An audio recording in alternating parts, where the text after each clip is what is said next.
ലക്ഷ്യ live T വിയിലെ feng shui പ്രോഗ്രാമിലേക്ക് ഏവർക്കും സ്വാഗതം. നമ്മൾ ഒരു വീട് വീടിൻ്റെ ഒരു പ്ലാൻ ഒരാൾ അയച്ചു തന്നിട്ട് പറയുന്നു, ഈ വീട് നോക്കി എന്തെങ്കിലും ബുദ്ധിമുട്ടുണ്ടോ എന്ന് ചോദിക്കുന്നു. അപ്പോൾ നമ്മളിങ്ങനെ നോക്കിയിട്ട് പറയുമ്പോൾ വീട്ടിൽ നോക്കുമ്പോഴത്തേക്ക് വീട്ടിൽ പ്രത്യേകിച്ച് ബുദ്ധിമുട്ടൊന്നുമില്ല. പക്ഷേ അവർക്ക് തൊഴിൽപരമായിട്ട് ഭയങ്കര തടസ്സങ്ങളും പ്രശ്നങ്ങളുമാണ്. തൊഴിലെന്നും വിഷയം. അപ്പോൾ ഞാൻ ചോദിക്കുന്നു വീടിൻ്റെ വടക്ക് ഭാഗത്ത് വീടിന് പുറത്ത് ടോയ്ലറ്റ് ഉണ്ടോ എന്ന്. അപ്പോൾ വടക്ക് ഭാഗത്ത് വീടിന് പുറത്ത് ടോയ്ലറ്റ് ഉണ്ട്, പക്ഷേ വീടിനകത്തില്ല. പുറത്താണെങ്കിലും ആ ദിക്ക് ഏതാണെന്ന് നോക്കിയിട്ട് ആ ദിക്കിൻ്റെ പ്രശ്നം അവരെ ബാധിക്കും.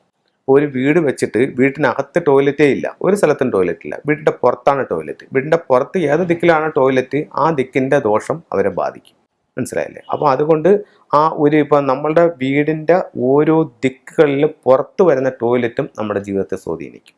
ഇപ്പോൾ കിഴക്ക് ഭാഗത്ത്, നമ്മുടെ വീടിൻ്റെ കിഴക്ക് ഭാഗത്ത് വീടിനകത്തില്ല, വീടിൻ്റെ പുറത്ത് കിഴക്ക് ഭാഗത്തൊരു ടോയ്ലറ്റ് ഉണ്ട്. അത് വീട്ടിൽ പൊതുവെ ആരോഗ്യ പ്രശ്നങ്ങളുണ്ടാകും.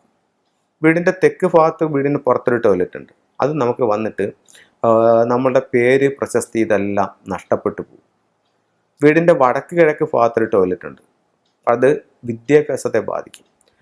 വീടിൻ്റെ വടക്ക് കിഴക്ക് ഭാഗത്ത് വീടിൻ്റെ പുറത്ത് പല വീടുകളിലും ടോയ്ലറ്റ് ഉണ്ട്. അതിൻ്റെ പ്രധാന കാരണം എന്ന് പറഞ്ഞു കഴിഞ്ഞാൽ, നമ്മളുടെ മീനൻ രാശിയിൽ വടക്ക് കിഴക്ക് ഭാഗത്താണ് നമ്മൾ ഈ കിണർ കുഴിക്കുന്നത്. കിണർ കുഴിച്ചിട്ട് കിണറിനോട് സമീപത്ത് ഒരു ബാത്റൂമും ഒരു ടോയ്ലറ്റും കൂടെ പണിയുമ്പോഴത്തേക്ക് അത് ദിക്കിനെ വെച്ച് നോക്കുമ്പോൾ വടക്ക് കിഴക്ക് ഭാഗമാവും. ഇത് നമ്മുടെ ഈശാന കോണിലായി പലതരത്തിലുള്ള ബുദ്ധിമുട്ടുകളും ദുരിതങ്ങളും നമ്മുടെ ജീവിതത്തിലേക്ക് കൊണ്ടുവന്ന് തരും. അപ്പം വീട്ടിനകത്ത് എവിടെയൊക്കെ ടോയ്ലറ്റുകൾ പാടില്ല എന്ന് പറയുന്നു, അതേ പ്രശ്നങ്ങൾ വീടിനോട് ചേർന്നുള്ള പുറത്തെ ടോയ്ലറ്റും നമുക്ക് കൊണ്ടുവന്ന് തരും.